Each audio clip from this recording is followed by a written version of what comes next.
Welcome to our Toronto Seniors Housing Corporation Audit, Finance and Risk Committee meeting of November 26, 2025. We are live streaming this meeting on YouTube. I would like to recognize that November is Hindu Heritage Month, Albanian Heritage Month, and Lebanese Heritage Month. November 22nd was National Housing Day, an important reminder that safe, stable, and affordable housing is the foundation from which individuals, families, and communities thrive. Also, from November 25th to December 10th is 16 days of activism against gender-based violence. This is an annual international campaign that runs from November 25th, the International Day for the Elimination of Violence Against Women, to December 10th, Human Rights Day. The campaign aims to raise awareness, challenge discriminatory norms, and call for action to eliminate violence against women, girls, 2SL, LGBTQI plus individuals worldwide. We have a full agenda today, and we'll be going into closed session where we will return to the public realm and motion for approval of closed session items. We have no deputations today. I will now begin our land and African ancestral acknowledgements. Toronto Seniors Housing acknowledges that we are on the traditional territory of the Wendat, the Haudenosaunee, Anishinaabe, and the Mississaugas of the Credit First Nation, and is now home to many diverse First Nations, Inuit, and Métis people. Toronto is home to a vast diversity of First Nations, Inuit, and Métis who enrich this city. We also acknowledge that Toronto is covered by Dish with One Spoon Wampum Treaty between the Haudenosaunee and Anishinaabe nations, the Two-Row Wampum Treaty between the Haudenosaunee and the Dutch, as well as Treaty 13 and the Williams Treaties involving the Anishinaabe and the Crown. Toronto Seniors Housing Corporation is committed to reconciliation. We honor the land through our communities and programs that reflect and respect the heritage. Our land acknowledgement marks a small but key step in the process of reconciliation and building a positive relationship with Indigenous people. African and ancestral acknowledgement. Toronto Seniors Housing Corporation acknowledges that racism and injustices faced by individuals were brought to this land involuntarily, particularly those affected by the transatlantic slave trade. We acknowledge the experience of Black peoples who arrived in Canada seeking a better life following the abolition of slavery by the British in 1834, while also recognizing the structural, systemic, and individual racism that they encountered, which continues to persist today. This racism culminated in the tragic destruction of Africville, which was once the largest settlement of the Black community in Canada. Toronto Seniors Housing is committed to recognizing all forms of racism, especially anti-Black racism, and is actively working to combat these injustices. We will now proceed to item number 3, that is approval of the public meeting agenda. Does anyone have any additions or amendments to the November 26, 2025 agenda?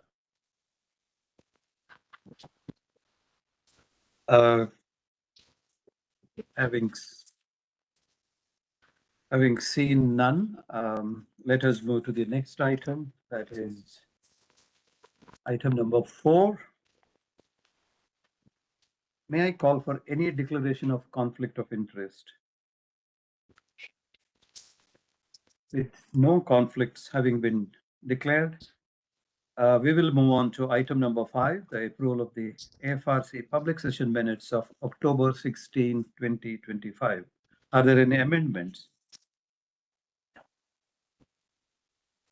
Hearing none, may I have a committee member move that the October 16, 2025 AFRC public session minutes be approved as presented? Moved by Brenda and seconded by me. All in favor? Moved. We will now proceed to item number 6, the approval of the AFRC's closed session minutes of October 16, 2025. Are there any amendments?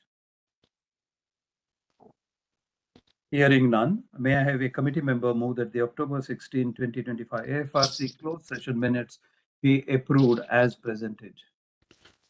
So Moved moved. by Brenda, seconded by me. All in favor? Carried. We will now move to item number 7, action item review. Grant, would you like to say anything, or are there any comments? Thank you and good afternoon, everybody. Through the chair and to the committee, the action list has one outstanding action for AFRC, and it is to have a cybersecurity update brought forward.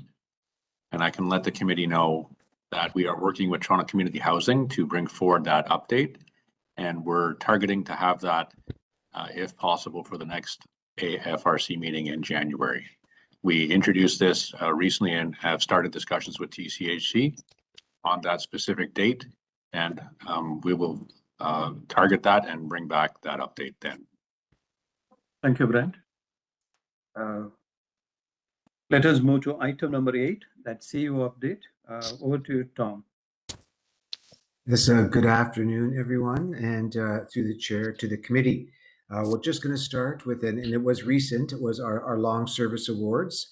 And I want to offer a sincere and special thank you to the board members who attended our annual Long Service Award celebration last Thursday. It was the 20th of November. Your presence at the event sent a message to staff that the board recognizes and appreciates their hard work and years of dedicated service to TSHC.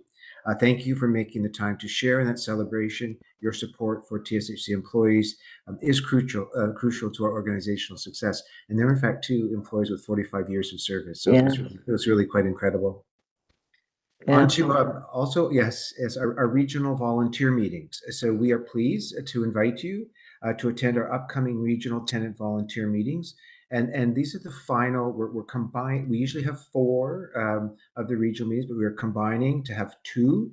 And these meetings will be focused entirely on tenant volunteer recognition, providing a direct opportunity for the board to meet and personally thank some of the tenants for their dedicated work and for the efforts for how they've really built and have been fostering stronger communities.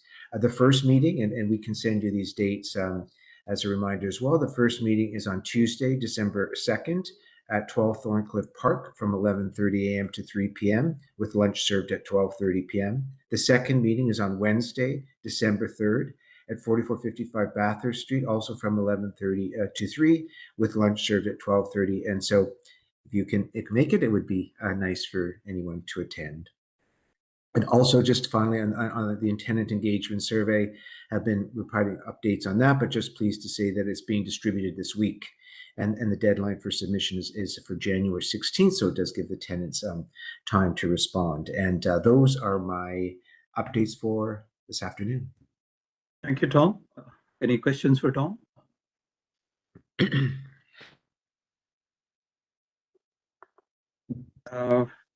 Having seen none, I will now move to item number 9. That's the 2026 proposed budget update. Over to you, Vince. Great. Thank you, Mr. Chair, and through the chair and to our board committee members. Since our last board meeting on October 30th and also the AFRC on October 16th, there has been updates with respect to the requested positions, the 2 tenant-facing positions, and attached in attachment 1, you will see the latest updated information, which resulted in those 2 positions being reduced or eliminated from the current roster due to the decision from the city recently. And so right now, currently, as it stands right now in the attachment 1, you will see that on the latest forecast, we will project it to have approximately $3.8 million in terms of surplus for 2025, and along with a expected $2.3 million deficit for 2026's position. That is certainly slightly lower than before, as again, that has both effect on TSHC and TCHC as a result of the eliminations of the new and enhanced request positions through the City of Toronto.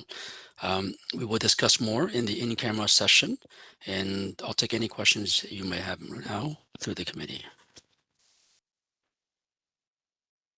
Any questions for Vince? We see none. We will move to item number 10, it's the investment policy. Back to you, Vince. Thank you, Mr. Chair, and through the chair and to our board committee members. The investment policy is up for review, mainly on the main changes on this current policy here is on more or less the minor with name changes and review of the period policy changes to 3 years, along with other minor edits. We went through a consultation process with TSHC as well for consistency and also for current best practices as well. Attached, you will find one is the clean version, which has no track changes, and the item number, sorry, attachment 2 has the track changes in there with respect to the investment policy. I'll take any questions you might have now, and this item is up for approval through the for recommendations for the AFRC to approve to recommend to proceed to the board for approval. Fareed? Yeah, thank you, Mr. Chair, and thanks for that update, Vince. Understandably, the investment policy is pretty conservative. Is this similar to TCHC, and what is the investment policy of the City of Toronto? Through the chair and to the committee itself, we've requested with the city of with the TCHC because they mentioned to us mentioned to myself anyway that their policy is much more comprehensive because their portfolio included, in this case here, other capital and other investments. But we did share this information with them, and it is quite consistent with what we have. Also, with respect to our cash position itself, right now we have about a 3 to 4 month cash position, and there's not a lot of in terms of what we consider to be excess of cash at this point. We have not consulted with the city because certainly the city looks at this quite closely as well, but we can reconvene and touch base again. But this is sort of the what we consider to be a standard and risk adverse policy that has been brought forward. But certainly, like I said, we can relook at some of the city, but like I mentioned to you earlier, the investments component of it and the side component of it, there's very little or excess cash at this point to be had in terms of that additional investments there. But we will revisit that and take a look at that further if that's required from a board. Yeah, thanks. I understand the importance of having that liquidity, but I'm just thinking about if we consolidate the assets or the excess cash we have with any investment that a TCHC might be involved in, they may, for example, yield a better results, without sort of being too risk averse. So anyway, I mean, I think I would be interested in having a report back from your team on what is the City of Toronto investment policy and whether or not the TSHC would have any flexibility to go beyond what is being proposed today. So Vince, this will be included in the action item? Yes. Okay, thank you. Any other questions or comments? Oh, Brenda? Just trying to get an idea of the scope of this. I mean, you said we don't have much surplus cash. So what are the funds available to invest? These are the cash flow money that we're getting on a quarterly basis, and we put it in GICs until we need it, or what's the volume that we're talking about here? Through the chair and to the board committees members, yes, that's correct. I mean, right now we have about a 3-month operating cash leeway. And typically for something like this would be a 1 or 2 month GIC type of investment. We do get our regular monthly advance from TCHC at this point. But that is sort of the money that we use to offset some of our operating. But overall, overall the amount of leeway, there's not a lot mentioned. We have not this is the first time in many period that we've actually have a little bit more than expected in terms of cash. But from a reasonable perspective wise, I mean the rate of interest right now, gets you pretty, decent amount at this point, and we will relook at some of that position. But I think for each point earlier, we will relook at that. But from our perspective wise, in terms of the cash and total cash position, it's somewhere in the tune of, in terms of excess pipe, between $1 million to $2 million on a monthly basis that we can Okay. probably use to be able to, invest for a period of 30 to 60 days at most. And the finance lead is what, the staff position? That's my current position. That's you. That's you. right. Okay. Correct. Yes. All right. Thank you very much. Uh, okay, Costa, please go ahead. Thank you, Mr. Chair. And again, sorry for my ignorance.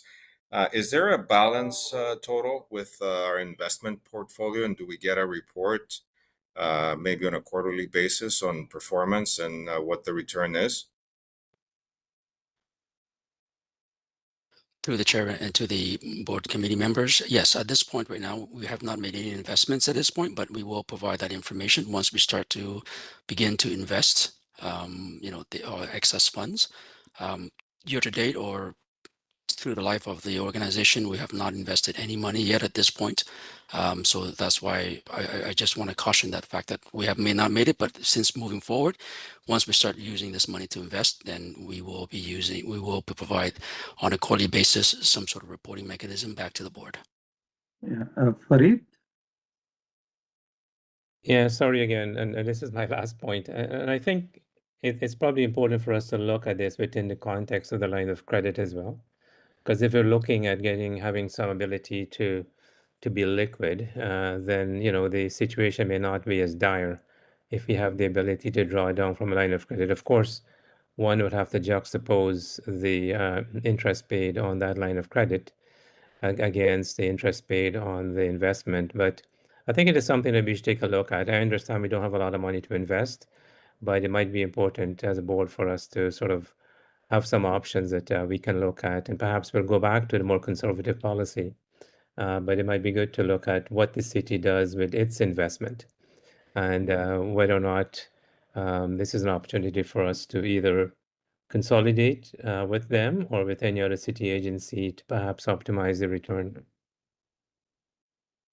Thank you. Grant, would you like to add something? Thank you, through the chair. I just wanted to ask, and Lawrence, through this item, it was up for an approval. So pending this discussion, the motion for approval may be deferred. I wanted to just note that for your consideration. Okay, Costa, I saw your hand up again. Yeah, thank you, Mr. Chair. How much cash are we talking about? Has accumulated? I understand the investment policy, but what's the magnitude of the investment to date besides the quarterly NOI that we're considering? Do we know? So, sorry, to the board and through the chair and to the board committee members. Currently, right now, the actual excess cash that we have is about $1 million to $2 million in terms of what we can use to invest in them. We have not invested in those money yet because this policy is up for review. So that's the sort of right now what we consider to be excess cash. The main caveat here, of course, is that we will be finishing up our year end in about a month and a half to 2 months.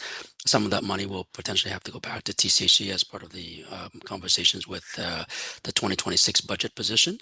So, but in terms of the overall cash area, like as I mentioned to you, 1 or 2 million would be the expected amount to be able to use for investment in the future, and then we will evaluate further. And certainly, if there are more cash, then we can certainly put that more in the pool. But we will definitely come back on that basis there. Farid? Yeah, just in the interest of moving this forward, I was wondering if the committee would consider an amendment to the motion, which would be to have staff proceed if we have $2 million potentially. I think we'd want to make sure that we get some return from it. So perhaps we look at investing that based on the current investment policy, which my understanding is the money would be tied up for between 3 to 6 months, and during that time, staff can come back to the committee with some options on what the city does and whether or not we can consolidate with this city and or any other city agencies to optimize the return. So in essence, we are proceeding with investing, but we're asking staff to come back with a report. So, yeah, Costa? Thank you, Mr. Chair. Last question, I promise. I mean, to Farid's point, I think it goes hand in hand, the investment in the line of credit. I'm not sure how often we dip into the line of credit and for how long, and then how liquid we want our investments to be. Sometimes it may just make sense to be liquid and not to invest simply because the line of credit might be, I'm just being silly with example numbers, double the yield of the investment. So it wouldn't make sense to invest just to invest and then pay double the money to dip into a line of credit. So perhaps it's a bigger conversation. Thank you. Vince, do we have line of credit right now? We don't. No, we don't. And sorry, to Yeah. the board and to the committee, Yeah. we currently don't have a line of credit. That item will be brought up in the upcoming board, I think is either the 4th or the 11th of December. But that is being under review. And so once that is completed, then we will have that in place. And just a bit of reference as well, the line of credit that we're looking for is about $1 million. And that would just basically offset one payroll at this point. So Farid, you suggest we go ahead with the approval of this policy, but the staff will come with the report. That would be my proposal, Yeah. Mr. Chair.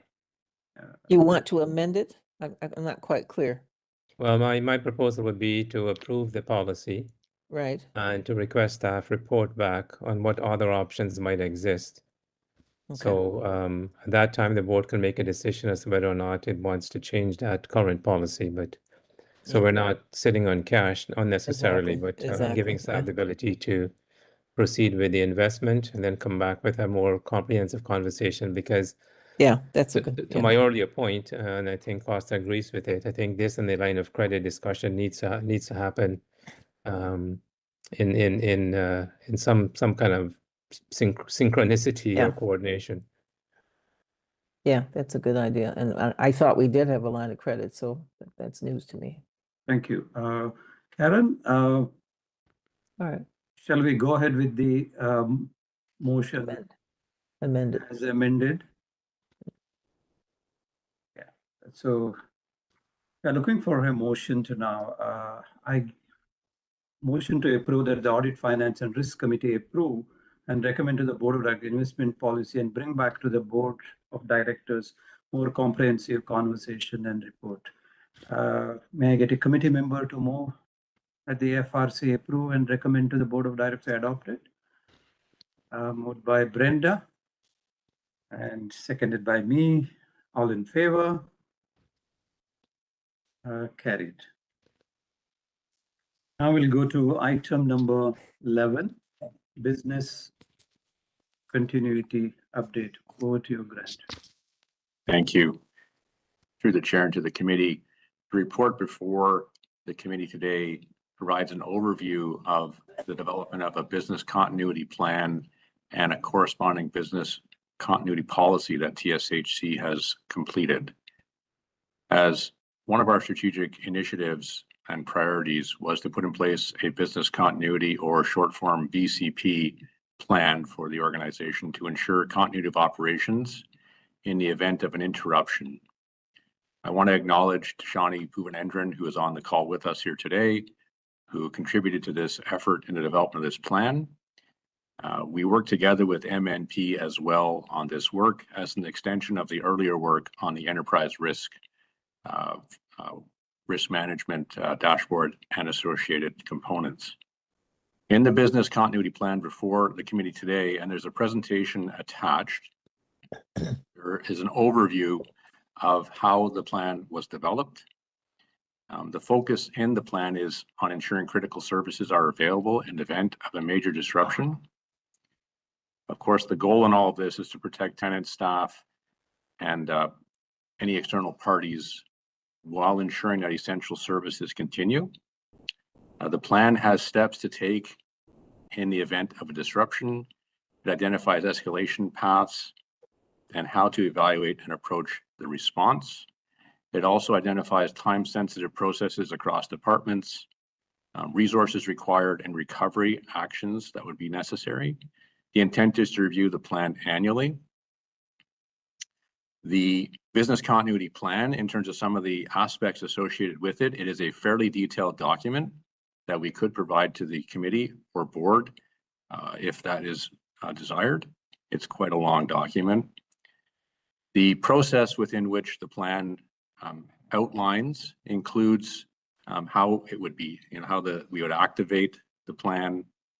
Ultimately, it includes the role of the leadership team and communication with different stakeholders associated with our services, including tenants, staff, and the board, for example, and the city.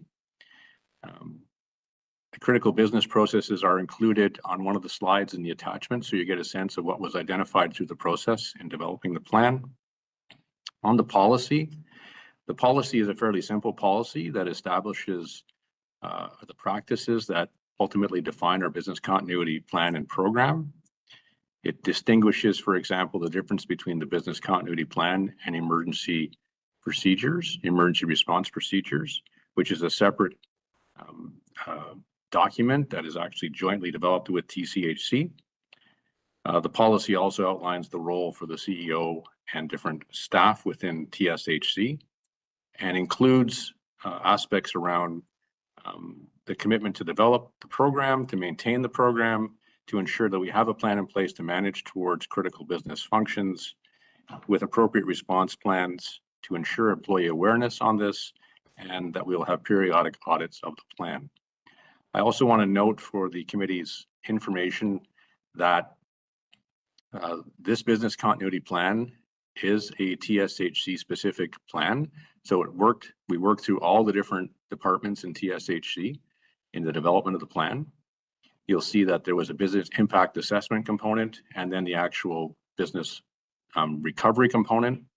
There is also a complementary joint business continuity plan we have with Toronto Community Housing for all the services that Toronto Community Housing provides to TSHC as well. And they are covered off in TCHC's business continuity plan, which we participated in their process to develop earlier this year, late last year and earlier this year. And I'll take any questions. Thank you, Brent. Yeah. So Jess? Yes, to the chair and the committee. I'm interested to know where the challenges for residents is in the business continuity plan. There could be in terms of continuity, you mentioned health challenges like a pandemic. Is there a plan to coherently work with Toronto Health, Ontario Health, and Canada Health teams to ensure the safety and security of residents? And how would that impact and work with residents? So a couple of things. So the business continuity plan in context is meant to deal with a disruption in service delivery. So an interruption in our ability to deliver services. So insofar as an event such as a pandemic may actually lead to a disruption in our ability to deliver services. So for example, maybe the capacity of staff availability. There are provisions in the business continuity plan as to how that would be reviewed and assessed so that we could mitigate that risk. So that's the business continuity plan is designed around those critical business functions that are outlined on one of the slides to ensure, and we went through a process to actually look at the overall profile of services provided to tenants and internal services as well to identify the critical business services and then plan to resolve those situations if they were to happen in the event of some kind of an incident or event. Examples of business disruptions are there, for example, as well. So things like a flood or a fire that had a significant impact to one of our buildings, multiple tenants, multiple units being uninhabitable would be considered a business disruption, and that would trigger the business continuity plan to address that. A pandemic event is noted as a business disruption as well, and it would trigger this as well. There is a component in the process associated with this where we'd actually go through and assess the risk before we declared the business continuity plan coming into effect, so it wouldn't automatically happen. There would be a process, though, to assess that and then determine what the required action would be. And if it is tenant facing, in the context of, say, a pandemic, we would look at that in that way. I'm not sure if that really fully explains it, but there's a sort of a broad-based component to the plan to address a sort of a variety of different sort of scenarios that could impact tenants and or staff. Jess, that answers your question. Thank you, Grant. Yeah, Brenda and later Jim. I think Jim was first. Oh, okay, sorry. Jim, go ahead, please. I just wanted to ask, is in those scenarios, is our, say, a labor strike, is that, because I mean, there is a possibility. So is that included in the plan? So through the chair and to the committee, if there was a disruption in staff availability, for example, associated that could be potentially associated with what you're describing, yes, the business continuity plan would be would come into view. Thanks. Yeah, Brenda. Yeah, my question was regarding, and this may be covered here or maybe covered in somewhere else, what I'm broadly calling environmental disruptions. Okay, so that could be storms that impact hydro availability, water, that in turn might affect our elevators, you know.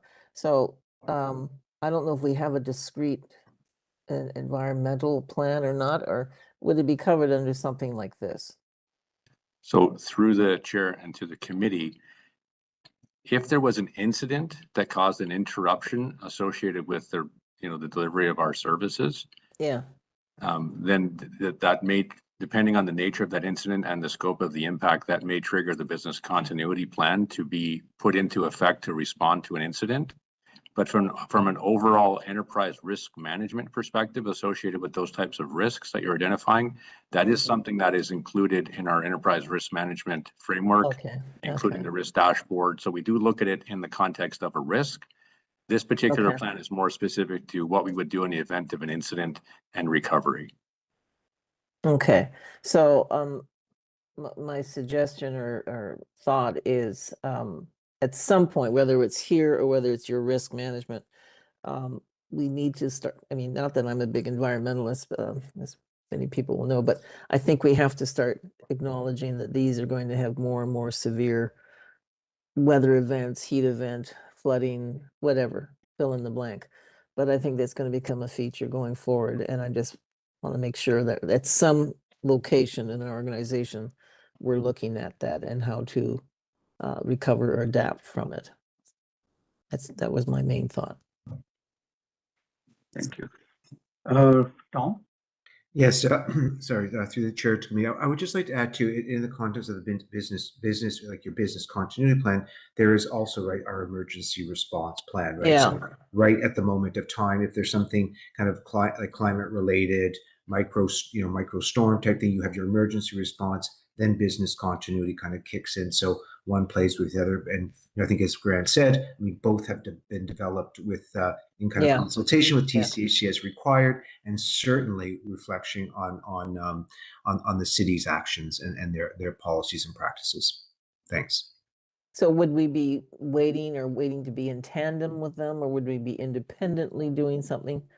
I mean, it's hard to identify right now, but I'm just given that these things are happening, right? Yeah, through the chair to the committee, I would say it would be very contingent on the situation. Yeah. Right. And so, right, if it was something, let's say a storm caused something in our buildings, right, the emergency response, there would be TSHC that would take the lead in terms of the capital correction to the building, Right. we could take the lead on the tenant response, right? The Right. sheltering, the food security. So it would be contingent on the situation, but those, it's all kind of outlined within the respective plans and actions. And then specifically my concern about because we've had this happen in other buildings, elevator breakdown that goes on for 3 months. So then you're stuck with people not being able to get up and down for appointments or food. Mhm. And I know that has happened quite a bit in Scarborough, not necessarily our buildings, but given the age of most high-rise buildings in the city, it's becoming an issue and the lack of elevator repairmen. Mhm. Thank you. This item was for information only, so we will now go to item number 12, October year-to-date financial results. Vince? Thank you, Mr. Chair, and through the chair and to the committee. Through October 31st, 2025, TSHC incurred operating expenses of $41,383,778 on total revenue of $45,77,624 for excess of revenue over expenses of $4,386,846, including amortization expenses. Total revenue included the surplus recorded as of the reconciliation with TSHC of $6.903520 million. And interest and other income as well was also slightly higher as a result, increased the overall position of TSHC as of October 31st of 2025. Expenses included much higher than expenses in the salary area, including the full complement of staff, where we expected to have held vacancy positions there, but also on the expected low turnover rates and vacation accrual, and also parental leave, WSIB, and other long-term disability costs as well. Other areas where TSHC were able to offset the increase included the recovery of the HST in the amount of $325,000, and also other miscellaneous and professional services at this point, which could result in a temporary but also more overall is a expense reduction there by the end of the year. Attachment 1 is the statement of operations, and attachments 2 is a statement of financial position. I'll take any questions we might have now through the committee. Brenda? The HST, is that backdated? I know we took a while to apply for it, and is it backdated to 2-3 years, or is it just the day that it's approved going forward? What is it? Yeah, through the chair and to the committee itself. Yes, so this particular item was recently approved by the CRA. They've recently released the payment to us, and so we've been able to go back and recover it since day one. And so therefore there's a sort of like a bit of an uptick there. As you recall, in the past, we were also up to a point where we were not remitting. There was also some offsetting expenses as well over that period of time. So this sort of is offsetting some of those earlier variances overall. But this is the amount that goes back retroactively to the beginning of time. And so going forward would be a much smaller amount. What, on a does CRA pay quarterly? No, we do actually on a monthly moving forward, correct. Oh, okay. Yeah. Mm-hmm. Okay. All right, thank you. Costa? Thank you, Mr. Chair. And again, part of it is my ignorance and being new here. The consulting and legal fees, even though it's within the budget, and I see in the, yes, within the current budget, and also there's a provision in next year's budget. What are the big ticket items that drive up those numbers? Yeah, through the chair and to the committee, the couple of big areas, of course, would be on the, one of them is legal, the other one is on the professional services, like the M&P work that we're working with, but also other projects that we use as a third-party consultant. So overall, those are sort of the two big ticket item overall in that overall bucket. So legal would be for, if I may, Mr. Chair? Yeah, go ahead. So legal would be union, would be lawsuits, would like what's really in the union line, in the legal line, sorry. Service agreement negotiations too, yeah.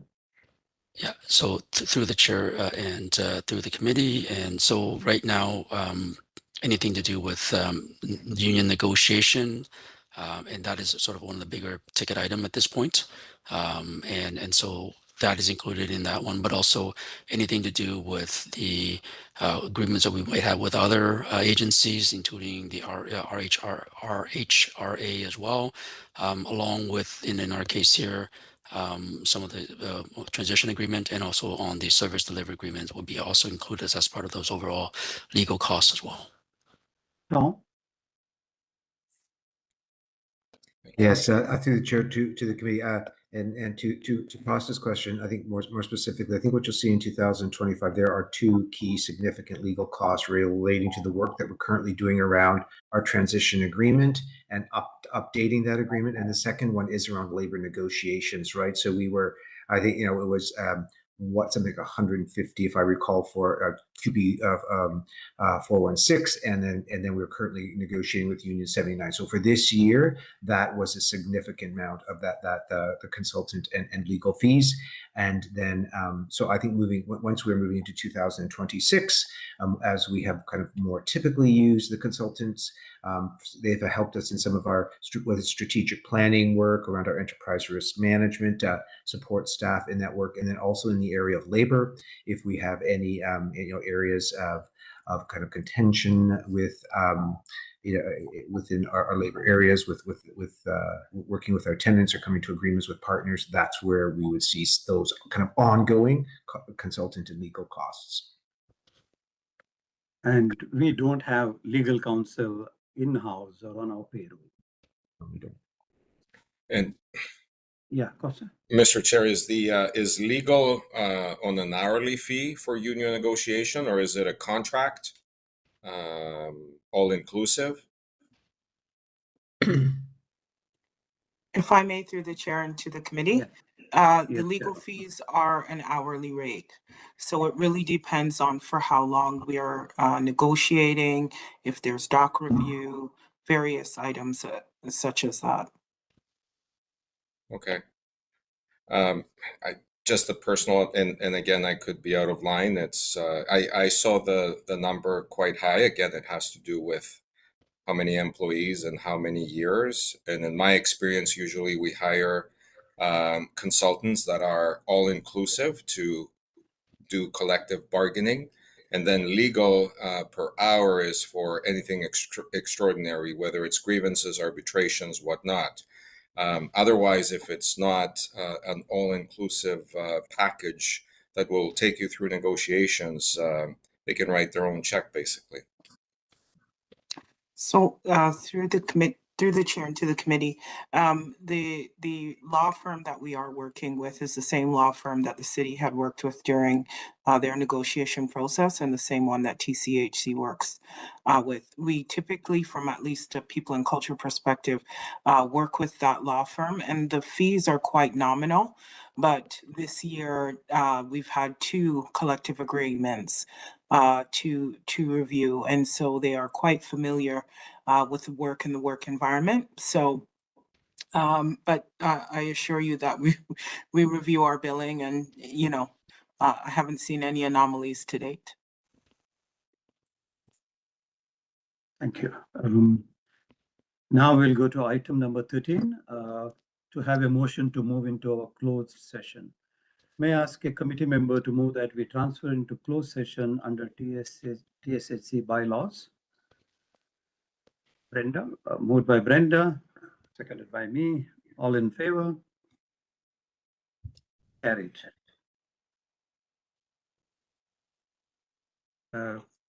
Aaron?